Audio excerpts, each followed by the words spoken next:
Today I will do an unboxing for you. Yes, it's unboxing again. Today I'm going to review a Flycolor for you. That is, a soup soft tip marker. This is a 1:0 color one. Let's sort it out first. After tidying up, hurry up and make color cards. Try to do it with the paper you use most often. This way there will be no color difference. Then we use a plastic rubber. Take the whole line graph and widen it. Then use the 0.10.20.05 as a match. Go check the whole thread. Once we're done, we'll start coloring. Start with your eyes today. First use light colored khaki to add. Overlay with dark color when finished. Then I used colored pencils to give it depth. Heavy color inside. Just add highlight.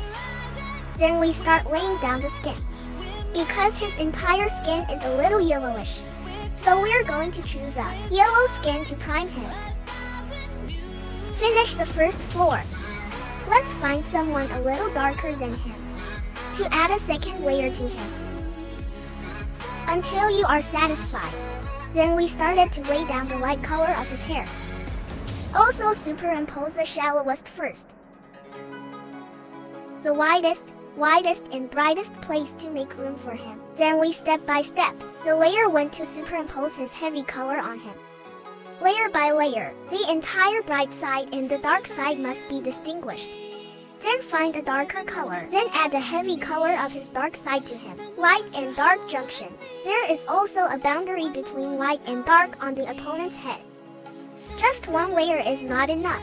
You can stack it later. Don't add too much weight at once. It's not easy to modify it in a while. That's it, layer by layer. Add until you are satisfied. These big pieces of the dark side will be added to him. Just let's add this red.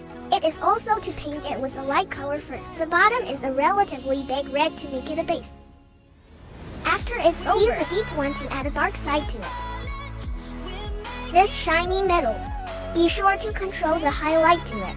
Then layer by layer to superimpose. When overlaying, control its brightness.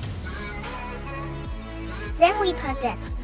The color on the clothes is also made with a light color. Layer by layer, go to add his dark color. When adding, add and wipe it too much. In the end, we add this gray color and it's the same. Go find a lighter shade. Highlight control out. Then layer by layer to superimpose it. This is how the colors are repeatedly superimposed and superimposed. It's overlay, not overlay. I didn't draw Ultraman. Overlaying colors. To smudge gradient. The color of the light side and the dark side still have to change. Good. Then use colored pencils to draw the gear out. After ticking, continue to add its color. After we're done, let's add a large background. After painting, add his starry sky to him with white pencil. Finished! Have you learned it?